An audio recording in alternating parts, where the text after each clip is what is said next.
हमेशा पर्दों के पीछे छुपा रहता है। बस वो अपने लोगों को हुक्म देता है कि इन गुलामों से जल्द काम करवाओ ताकि इनके बड़े बड़े पिरामिड जल्द से जल्द तैयार हो सके। वहां पहुंचने के बाद डिलय और उस कबीले का सरदार जो डिलय का साथ देने आए थे वो गुलामों के कैंप में पहुंच जाते हैं। वहां उनके सामने एक आदमी को लाया जाता है जो बिल्कुल देख नहीं पाता। इस अंधे आदमी की कहानी ये है कि पहले ये देवताओं के साथ ही होता था, मतलब यहाँ के जो रूलर्स है वो खुद को देवता कहते हैं, मगर फिर इससे कोई गलती हो गई और अब ये सिर्फ एक गुलाम है। वो डिले को बताता है कि पहले ये 3 देवता थे, लेकिन अब 2 मर चुके हैं और सिर्फ एक ही बचा है।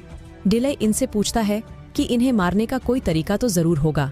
तो वो आदमी कहता है कि हाँ, देवता डरते हैं उस इंसान से जिसके ऊपर आसमान का एक खास निशान बना होगा, जिस निशान को वो उर्वाना कहते हैं। उनकी भविष्यवाणी ये है कि एक दिन वो खास निशान वाला इंसान आएगा और यहाँ पर सभी गुलामों को आजाद करवाएगा और इस साम्राज्य को हमेशा हमेशा के लिए तबाह कर देगा।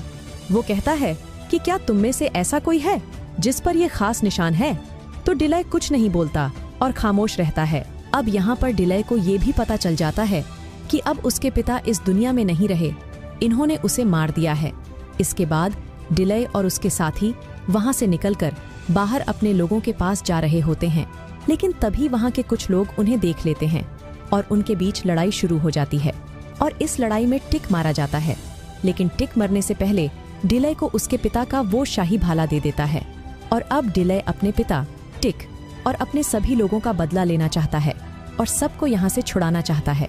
वहीं दूसरी तरफ जब अंदर लोग एवलेट को देखते हैं तो उसके हाथों पर कुछ घाव के निशान होते हैं और ये घाव के निशान इस तरीके से होती है जिसके बारे में उन देवताओं ने भविष्यवाणी की थी।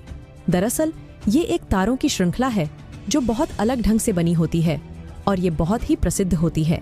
अब उन निशानों को देखने के बाद वहाँ के लोग डर जाते हैं और वो उसे अपने देवता के पास ले जाते हैं, क्योंकि भविष्यवाणी के अनुसार जिस भी इंसान के हाथ में ये खास निशान होगा वही सब लोगों को यहाँ से मुक्ति दिलाएगा। और ये निशान अब एवलेट के हाथ में है और अब उसे, जिससे यहाँ के लोग देवता कहते हैं, उसके आदमी उसे बताते हैं कि यहाँ पर इसके पीछे एक शिकारी भी आ चुका है। वहीं दूसरी ओर हम ये देखते हैं कि डिलय अपने लोगों को कहता है कि कल सुबह सूर्योदय के साथ हम अपने मजदूर साथियों के साथ शामिल हो जाएंगे और वो ऐसे ही करते हैं। सुबह वो मजदूर बनकर अपने साथियों के साथ शामिल हो जाते हैं और उन्हें बोलते हैं कि अब हमें इनके खिलाफ जंग लड़नी है और वो वहाँ पर जंग का ऐलान कर देते हैं। और वहाँ पर जो बड़े बड़े हाथी होते हैं वो उन्हें उकसाते हैं और वो हाथी भागना शुरू कर देते हैं, जिससे वहाँ चारों तरफ अफरा तफरी मच जाती है। वहीं अंदर से देवता कहता है कि एवलेट को बाहर ले जाओ और फिर भी अगर गुलाम आगे बढ़े तो इसे मार देना। और वो सब ऐसे ही करते हैं, लेकिन डिलय और उसके लोग एवलेट को देखकर रुक जाते हैं और तभी देवता बाहर आता है। देवता के आते ही सब लोग झुक जाते हैं। दरअसल यहाँ ऐसा ही होता है, जब भी कोई देवता बाहर आता था तो सब के सब जमीन पर झुक जाते थे। अब देवता का एक आदमी ऐलान करता है कि जो भी शिकारी इस औरत को लेने आया है वो इसे लेकर यहाँ से हमेशा हमेशा के लिए पहाड़ों पर जा सकता है। हम वादा करते हैं कि हम में से कोई भी उसे नहीं रोकेगा। दरअसल वो ऐसा इसलिए कहते हैं क्योंकि भविष्यवाणी के मुताबिक जिस इंसान के शरीर में वो खास निशान होंगे वो इस साम्राज्य का खात्मा करेगा और ये सारे निशान एवलेट के शरीर में होते हैं, भले ही वो छोटों के घाव के निशान से बने हों। इसीलिए वो इन्हें जाने के लिए कहते हैं। डिलय कहता है कि ठीक है, मैं चला जाऊंगा, लेकिन मेरे साथियों का क्या होगा? देवता कहता है कि वो हमारे गुलाम हैं और वो यही गुलामी करेंगे, लेकिन डिलय मना कर देता है और उसके पास जो शाही भाला होता है वो दूर से उसे देवता की तरफ मारता है और वो भाला देवता के शरीर के आर पार हो जाता है। डिलय कहता है कि देखा, वो देवता नहीं है, वो भी एक इंसान ही है। अगर ये देवता होता तो इसे कोई भी इंसान मार नहीं पाता। अब इसके बाद इन सभी के बीच में एक जंग शुरू हो जाती है, जिसमें आखिरकार डिलय के लोग जीत जाते हैं। लेकिन वो आदमी जो इन सबको यहाँ पर बंदी बनाकर लाया था वो एवलेट को एक तीर मार देता है, जिससे एवलेट मर जाती है। तभी डिलय भी उस आदमी को जिसने एवलेट को तीर मारा था वो उसे खंजर घोंपकर मार देता है। और अब डिलय बहुत दुखी होता है क्योंकि इस पूरे सफर में उसने एवलेट को और अपने बहुत सारे अपनों को खो दिया है।